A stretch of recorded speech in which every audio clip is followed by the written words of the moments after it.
વાહ મિત્રો, એકદમ ટેસ્ટી અને ખૂબ જ હેલ્ધી એવો આ નાસ્તો ખાતા જ ઘરનાએ કહ્યું કે આટલો ટેસ્ટી તો ક્યારેય બન્યો નથી. પોચો પોચો રૂ જેવો અને ખાતા પેટ તો ભરાય પણ મન નહીં.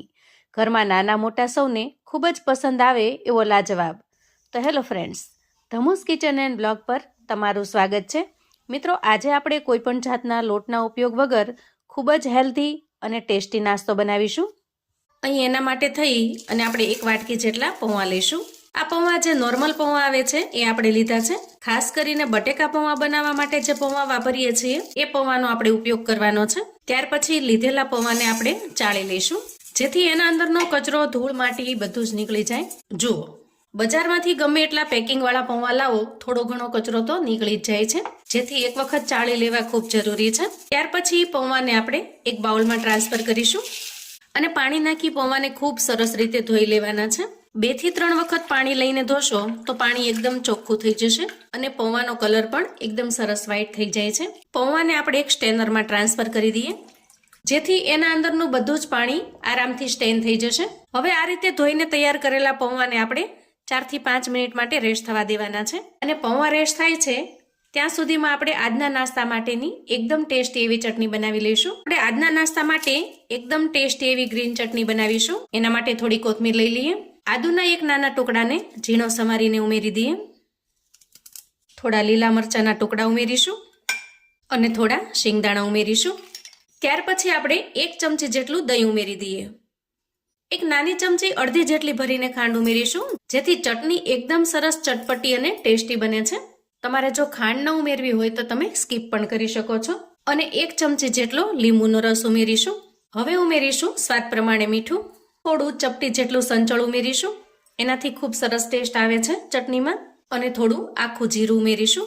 હવે થોડું પાણી ઉમેરી દઈએ અને ઢાંકણ ઢાંકી એકદમ સરસ ટેસ્ટી ચટપટી ચટણી બનાવીને તૈયાર કરી લઈએ. જુઓ, ફક્ત 2 મિનિટમાં એકદમ ટેસ્ટી એવી ગ્રીન ચટણી બનીને તૈયાર થાય છે. અહીંયા તમે શિંગદાણાની જગ્યાએ થોડું ટોપરું પણ ઉમેરી શકો છો અથવા તો ગાંઠિયા પણ ઉમેરી શકો છો. હવે તૈયાર કરેલી ચટણીને આપણે એક બાઉલમાં કાઢી લઈએ. હવે આપણે ચટણી બનાવીને તૈયાર કરી ત્યાં સુધીમાં પૌવા પણ એકદમ સરસ તૈયાર થઈ ગયા છે અને સાથે સાથે પૌવા ખૂબ સરસ રીતે સોફ્ટ થઈ ગયા છે. જુઓ, આ રીતે મેશ કરવાથી એકદમ આરામથી મેશ થઈ જાય છે. હવે આપણે એક મોટું મિક્સિંગ બાઉલ લઈશું અને એમાં પૌવાને ટ્રાન્સફર કરીશું. ત્યાર પછી જુઓ, અહીંયા થોડા વેજીટેબલ્સને મેં આ રીતે સમારીને રાખેલા છે. ગાજરના એક નાના ટુકડાને એકદમ ઝીણું ખમણી લીધું છે. કેપ્સિકમ મરચાના પણ થોડા ઝીણા સમારીને ટુકડા કર્યા છે. થોડા લીલા વટાણા લીધા છે અને કોબીજને પણ એકદમ ઝીણી ઝીણી સમારી લીધી છે. દરેક વસ્તુને આપણે એકદમ ઝીણી સમારી લેવાની છે, જેથી આરામથી એ મિક્સ થઈ જાય. અને થોડી ડુંગળીને પણ મેં ઝીણી ઝીણી સમારી લીધી છે. હવે આ બધા જ વેજીટેબલ્સને આપણે પૌવામાં એડ કરીશું અને ત્યાર પછી આપણે આમાં સૂકા મસાલા કરીશું. સૌથી પહેલા ઉમેરી દઈએ સ્વાદ પ્રમાણે મીઠું. અડધી ચમચી જેટલો ધાણા પાવડર ઉમેરીશું અને નાની 5 ચમચી જેટલી હળદર ઉમેરીશું. થોડું નાની 5 ચમચી જેટલું મરચું ઉમેરી દઈએ. અડધા લીંબુનો રસ ઉમેરીશું. ખટાશ માટે તમે અહીંયા લીંબુનો રસ અથવા તો આમચૂર પાવડર ઉમેરી શકો છો. આમચૂર પાવડરથી પણ ખૂબ જ સરસ ટેસ્ટ બનશે. થોડી કોથમીર ઉમેરી દઈએ અને થોડો અમથો પિંચ ઓફ જેટલો ગરમ મસાલો. પણ જો ગરમ મસાલો તમને અનુકૂળ ન હોય તો તમે એને સ્કીપ પણ કરી શકો છો. હવે આ બધી જ વસ્તુને આપણે હાથથી મિક્સ કરી લઈએ. જુઓ, આ રીતે એકદમ સરસ રીતે સૌથી પહેલા મિક્સ કરી લેવાનું છે. ત્યાર પછી એક તડકા પેનમાં 2 ચમચી જેટલું તેલ ગરમ કરી લઈશું અને ગરમ થયેલા તેલમાં 1 ચમચી રાઈ, 1 ચમચી જીરું, થોડી અમથી પિંચ ઓફ જેટલી હિંગ ઉમેરીશું. મીઠા લીમડાના પાન ઉમેરીશું અને ખૂબ સરસ રીતે મિક્સ કરી લઈશું. અને તૈયાર થયેલા વઘારને આપણે પૌવામાં ઉમેરી દઈશું. ત્યારબાદ હાથની મદદથી આપણે બધું જ સરસ રીતે મિક્સ કરી લેવાનું છે. અહીંયા વઘાર ઉમેર્યા પછી થોડું ગરમ ન લાગે એ ખાસ જોવાનું. આ રીતે મુઠ્ઠીથી પ્રેસ કરી અને બધું જ સરસ રીતે મિક્સ કરી લેવાનું.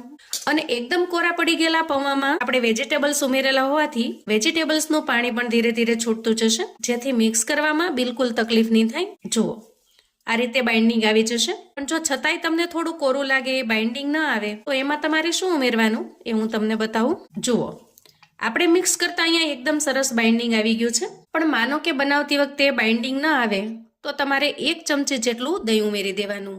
પાણી વગરનું દહીં ઉમેરવાનું, જેથી એમાં ભીનાશ ઓછી હોય. દહીં ઉમેરશો એટલે તરત જ એમાં ખૂબ સરસ બાઇન્ડિંગ આવી જશે. જરૂર જણાય તો લોટને તમે જેમ કૂણવતા હો ને એ રીતે કૂણવી લેવાનું, જેથી બાઇન્ડિંગ પરફેક્ટ આવી જશે. અહીંયા આ રીતે મિશ્રણ ખૂબ સરસ ભેગું થઈ ગયું છે. હવે આપણે તૈયાર થયેલા મિશ્રણમાંથી થોડું પોષણ લઈએ અને આ રીતે બોલ્સ બનાવી લઈએ.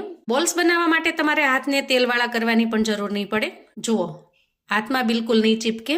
આ રીતે એકદમ સરસ બોલ્સ બનાવ્યા પછી વચ્ચેથી થોડું પ્રેસ કરીશું અને ટિક્કીનો શેપ આપીશું. બનાવવાની રીત એકદમ સરળ છે અને ખૂબ જ ઝડપથી ફટાફટથી તમે આ નાસ્તો બનાવીને તૈયાર કરી શકશો. એકદમ સરળ, ખૂબ જ ઝટપટથી બની જતો અને એકદમ હેલ્ધી પણ, કેમ કે નાસ્તો વેજીટેબલ્સથી ભરપૂર છે. 100% આ રીતે નાસ્તો તમે ક્યારેય નહીં બનાવ્યો હોય એટલો ગજબનો ટેસ્ટી બને છે, સાથે સાથે હેલ્ધી પણ છે. અહીંયા આપણે બધા જ મિશ્રણમાંથી આ રીતે આ શેપમાં નાસ્તો બનાવીને તૈયાર કરી લીધો છે. હવે આપણે ગેસ તરફ જઈશું.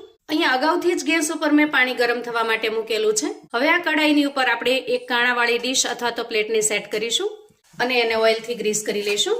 ત્યાર પછી તૈયાર કરેલા નાસ્તાને આપણે એના ઉપર સેટ કરી દઈએ.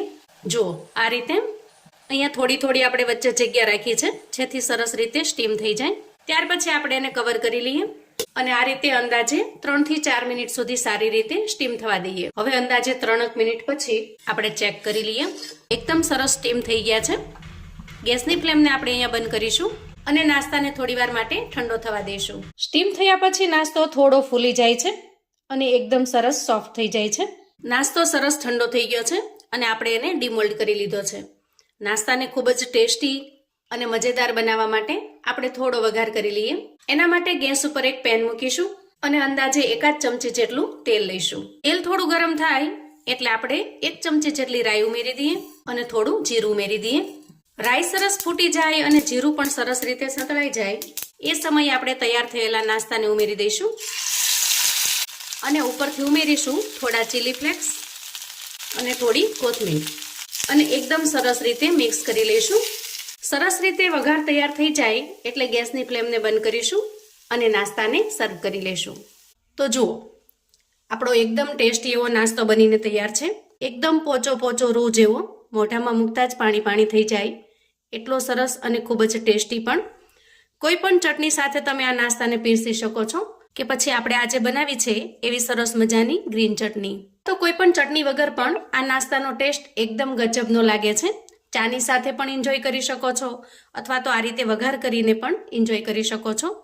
જો તમે ડાયટિંગ પર છો અને કશું ઓઇલ ફ્રી ખાવાનું પસંદ કરો છો તો વઘાર કર્યા વગરનો નાસ્તો પણ તમને ખૂબ જ ટેસ્ટી લાગશે. વેજીટેબલ્સથી ભરપૂર આ નાસ્તો ખૂબ જ હેલ્ધી અને સાથે સાથે ટેસ્ટી પણ બને છે, જેથી બાળકોને તમે લંચ બોક્સ કે ટિફિન બોક્સમાં બનાવીને આપી શકો છો. સાંજે નાની મોટી હળવી ભૂખમાં અથવા તો સવારે બ્રેકફાસ્ટમાં પણ બનાવી શકાય. એના માટે પરફેક્ટ હેલ્ધી ઓપ્શન છે. તો મિત્રો, આવું અવનવું જાણવા માટે અને મને સપોર્ટ કરવા માટે ચેનલ પર જો તમે નવા છો તો પ્લીઝ ચેનલને સબસ્ક્રાઇબ કરો. વિડીયો ગમે તો લાઈક અને શેર કરો. તમારા સગા સંબંધી મિત્રોને પણ આપણી આજની એક પણ લોટના ઉપયોગ વગરની એકદમ ટેસ્ટી એવી નવી રેસિપી ચોક્કસથી મોકલી આપજો, જેથી એ લોકો પણ બનાવીને તૈયાર કરી શકે, એન્જોય કરી શકે અને એના પરિવારને પીરસી શકે.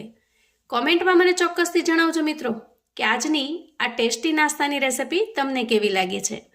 ફરી મળીશું એક નવી રેસિપી સાથે. ત્યાં સુધી આવજો મિત્રો.